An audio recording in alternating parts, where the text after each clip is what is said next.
It's Monday, February 28th. Tonight, a unique program in Haywood County is helping communities develop business leaders. Next on North Carolina Now. Quality public television is made possible through the financial contributions of viewers like you, who invite you to join them in supporting UNC-TV. Funding for the North Carolina Rising series was provided in part by the Golden Leaf Foundation, dedicated to the long-term economic advancement of tobacco-dependent, economically distressed, and rural North Carolina communities.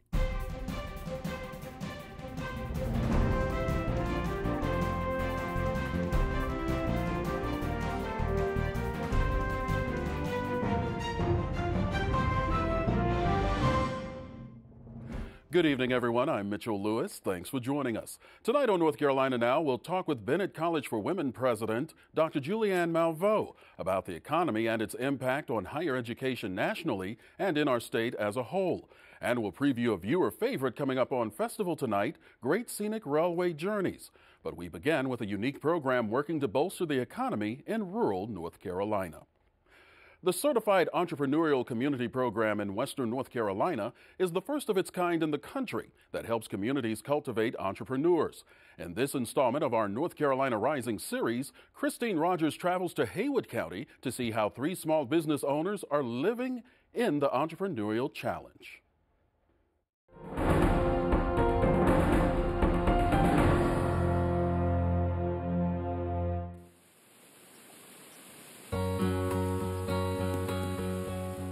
In the shadow of Cold Mountain, deep in the heart of Pisgah National Forest, you will find the Sunburst Trout Farm, one of the top trout producers on the East Coast. He weighs probably about 4 to 4.5 pounds. Yeah, this is very healthy looking. Sally Eason's dad started the business in 1948. He started a trout farm knowing literally nothing about it. My dad is a renegade. He's a pioneer. Just west of the farm in Waynesville is the Gateway Club, which often serves up sunburst trout. In a town of just 12,000, there were plenty of skeptics who thought the private dining and social club would never survive. People have ideas all the time. I hate when I hear someone say, "Oh, that'll never work." I mean, you don't know till you try. And I'd rather try 100 things and have somebody and fail at 90 of them than to never have tried. And just across the street, you will find Gateway member Scott McLeod, publisher of the Smoky Mountain News. He started the independent newspaper in 2000. When we were jumping off a cliff, we had to put up a lot of my own money, which is obviously scared. I was 39 years old, had 3 kids, and so it was a kind of my wife calls it my midlife crisis. What Sunburst, Gateway, and Smoky Mountain News have in common is their entrepreneurial spirit and their connection to Haywood County. Like many small business owners, they all took a chance and dreamed big. And today, they help one another. By organizing ourselves and helping each other in that entrepreneurial spirit, I think it helps us survive. Literally, has helped us these last 2 years to survive. If you've made it in business these last 2 years, and unfortunately a lot haven't, but if you've made it, you probably owe somebody a favor because somebody's helped you out. Haywood may be small in size, but it is big on ideas. The county developed the first small business incubator in North Carolina in 1985, and it was named the nation's first Certified Entrepreneurial Community in 2008. Our mission is basically threefold. One, to work with existing industry and businesses in our county. 2, to recruit new businesses and industry to our county, but also entrepreneurship. We realized that was very important. Well, the purpose behind the Certified Entrepreneurial Community program is to help communities throughout the 23-county region in Western North Carolina to help them grow their entrepreneurs, to help them bring an entrepreneurial spirit together that is going to foster an environment for the entrepreneurs to be successful. At the Sunburst Trout Farm, shooting fish in a barrel takes on new meaning. This is in fact how they feed the fish every day, and the work here is anything but easy. I'm here 12, 14 hours a day.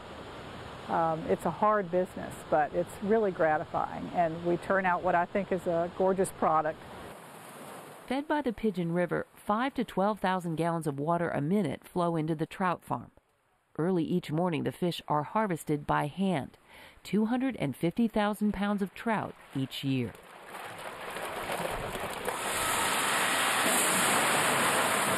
From pond to the cooler, processing takes less than an hour. The restaurants who get our fish today can say that their fish was swimming this morning.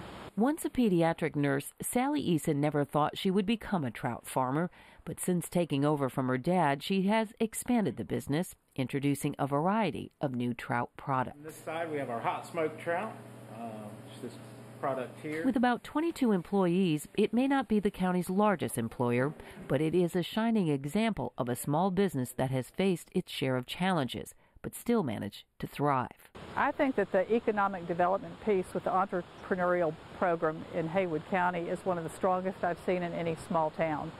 It is just rampant in what it's doing for small businesses. I've seen a lot of small businesses tap into that resource, and they're just thriving. The Gateway Club is another one of those businesses. The one-time Masonic Lodge is now home to a ballroom for catered events, private meeting space, and a members-only restaurant. Well, thanks for coming in. Hope you enjoy your lunch.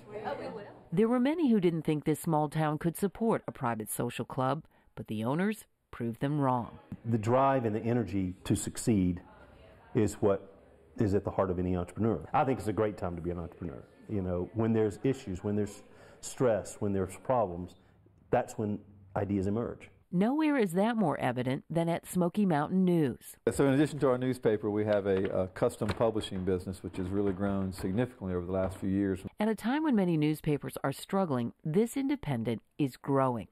Along with a weekly paper, it publishes 30 different magazines a year. McLeod credits part of his success to the support of Haywood County. The need to support the local businesses is very strong, so I think that even reaches down into newspapers, that people, you know, feel like supporting local businesses is the way to come back out of these doldrums and the bad economy. So I think, you know, we've certainly benefited from some of that. Certainly it's been a rough few years, but I think that us and other small businesses in Haywood County are benefiting from a real feeling among people who choose to live here that, you know, supporting local businesses is the right thing to do. It's that support that many business owners say is the key to cultivating economic growth, so that not just individual businesses succeed, but entire communities. Haywood County is so embracing of its local folk and local farmers, and it's a very tight-knit community, and it's amazing how much everyone depends on each other. If we stay divided, then you have to fight alone. But if we can organize and come together and work together, then there's strength in numbers. 7 western North Carolina counties have received the Certified Entrepreneurial Community designation since the program began in 2007. You can learn more about the program by visiting our website, UNC-TV.org/NCRising. In state news, in addition to state lawmakers focusing on a $2.4 billion budget gap for state government, they are also dealing with $2.6 billion owed to the federal government for unemployment benefits for people who've lost work. North Carolina is one of 30 states that are a combined $42 billion in the red on unemployment. Republican leaders have indicated some form of higher unemployment taxes for employers may be added to help reduce the debt. Small business owners oppose a higher tax, saying it would discourage businesses from creating jobs. Western North Carolina has told some of its employees today to prepare for job losses, as the state's budget woes are likely to force layoffs. The college is preparing for a 10% cut. That means a loss of about $8.6 million in state money. Western Carolina Chancellor John Bardeau says the university is trying to minimize job losses by holding open vacant positions and cutting temporary and part-time workers.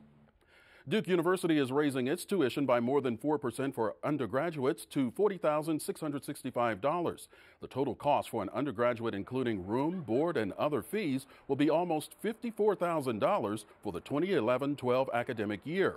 Graduate and professional schools also saw increases, including 2.7% to the Divinity School, and that is up to $18,400 a year, and a 5% increase at the Fuqua School of Business to $50,300 a year. The School of Medicine will see a 4% increase to $46,261. Pope Air Force Base is changing its name back to Fort Bragg's Pope Field. The Fayetteville Observer reports that the name change becomes official tomorrow. The changeover is part of the restructuring ordered by the Base Realignment Commission in 2005. The Air Force's role will change little, but its numbers will be reduced by about 1,100. Pope was Fort Bragg's Army airfield from World War I through World War II. And now here's a look at tomorrow's weather. March should come in like a lamb, even though we'll see cooler temperatures with highs mainly in the 50s. Skies will be sunny statewide, while the northern coast will see breezy conditions. And now here's a look at what happened on Wall Street today.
As the North Carolina General Assembly works to balance the state's budget, many industries and businesses are making adjustments to their own bottom line in anticipation of funding cuts that may come their way. Bennett College for Women's President Dr. Julianne Malveaux recently stopped by our studios to talk about the economy and its impact on our state. Dr. Julianne Malveaux, welcome to North Carolina Now. It is great to be here. Thank you so much, Shannon, for having me. You are the president of Bennett College. For some of our viewers who haven't had the chance to stop by campus recently, how would you describe Bennett College? It is vital. It is alive. It's an oasis where we educate and celebrate women and develop them into 21st century leaders and global thinkers. If someone hasn't been by in 5 years, they're in for quite a treat. We have new buildings on campus for the first time in 28 years, a new honors dormitory that we took possession of in August, and the first class is living there now. Students have to have a 3.3 GPA to live in the honors dorm, so we're encouraging excellence. A new intergenerational center.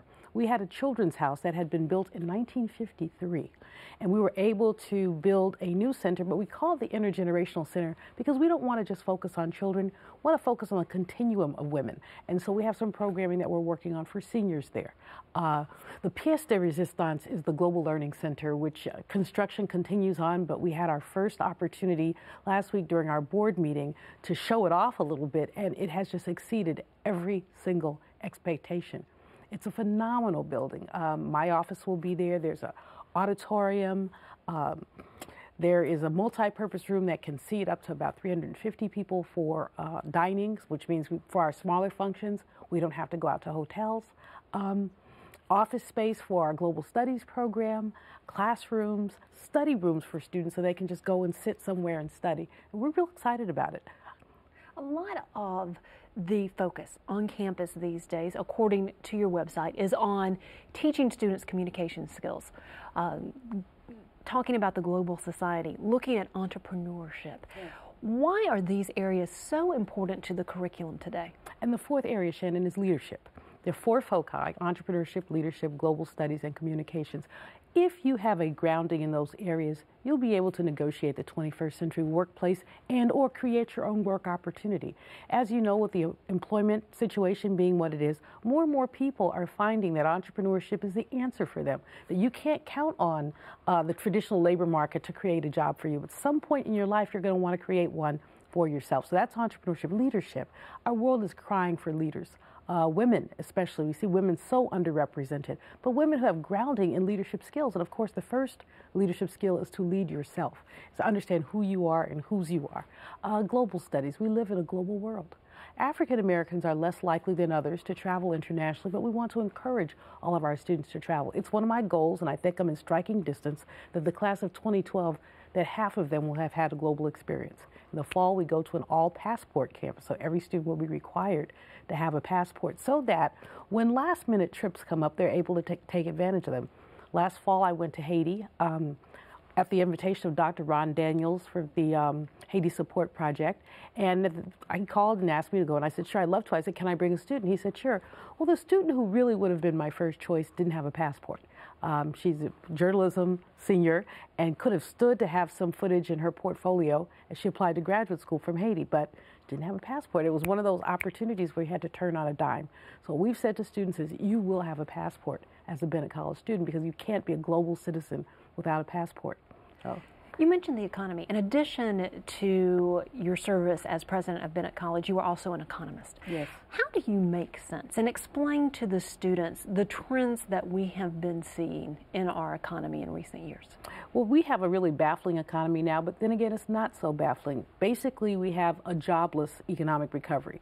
The macro numbers look a lot better than they used to look. You'll hear bankers, the stock market's up, and you'll hear people say, oh, we're recovering. But last month, our economy generated 36,000 jobs. You know, there are 15 million unemployed people. 36,000 jobs is not a drop in the bucket. In order for us to stay even, we've got to generate about 300,000 jobs a month. We have not done what we should with tax policy to encourage employers to create more jobs. So it's cheaper to take a job offshore than it is to have it here. So we really haven't done the right thing by our young people because these are the people we're training. They need employment opportunities. They need to feel connected to the economy. If I were a politician today, heaven forbid, I'd tax those folks heavily who took jobs out of the United States. So as you look at the economic trends and look ahead 6 months to a year, where do you see the economy heading? I think we're going to maintain the situation that we have. I expect that President Obama has worked very hard. He's under pressure now to work very hard to get that unemployment rate down. It was at 9 last month, which is an improvement. And we're hoping to see a number that's something more like 7. But I think it's going to take into 2013, 2014 to see a 7% number. I think his reelection opportunities are jeopardized if he doesn't get us closer to an 8 than a 9. Nationally, you do a lot of speaking engagements as well as writing. What are some of the other issues that you're focusing attention on these days? Well, education and the economy are my top issues, but of course it's Black History Month. I look at African American people and, our opportunities. I've got a new book out called Surviving and Thriving, 365 Facts in Black Economic History, because when people think of Black History Month, they don't tend to think of the economic history. Some of the other things that I've been looking at are around the environment. Something that our students are interested in, and I traveled to Copenhagen a year and a half ago for COP15, and so we've maintained an interest in environmental issues. Women's issues, of course, always. The gender issues never go away. As president of a women's college, it's interesting to see how much things have changed and how much they haven't changed for young women, and it's just fascinating to look at sort of the social construction of patriarchy as it shows up in the African American community. If our viewers want to learn more about Bennett College and your work, what do they need to do? www.bennett.edu and me, www.juliannemalveaux.com. Dr. Malveaux, thank you so much for coming and sharing all of your thoughts with us. Thank you.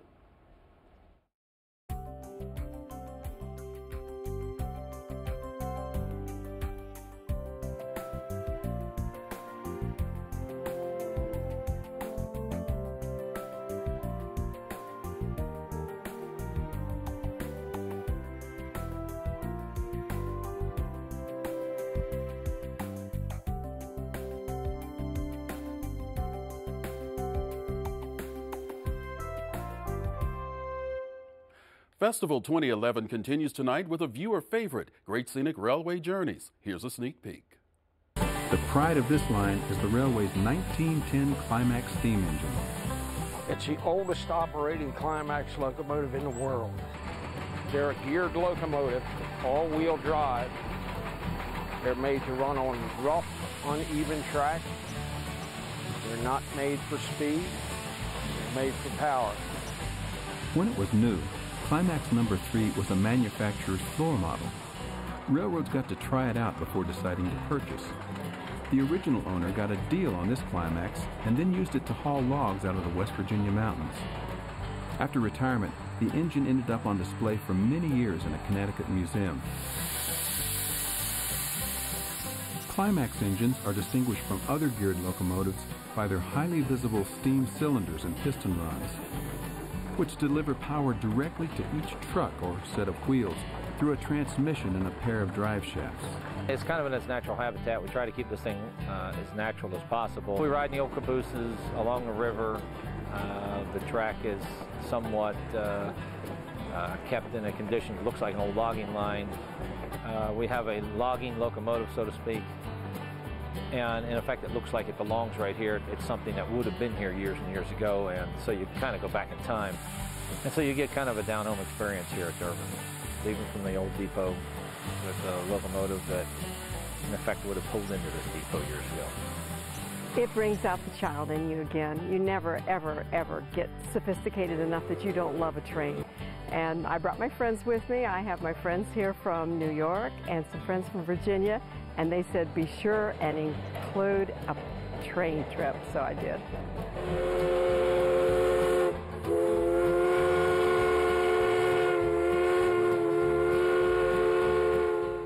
Producer Rob Van Camp will join us live in our studios tonight for Great Scenic Railway Journeys, celebrating America's steam railways. Get on board tonight at 8.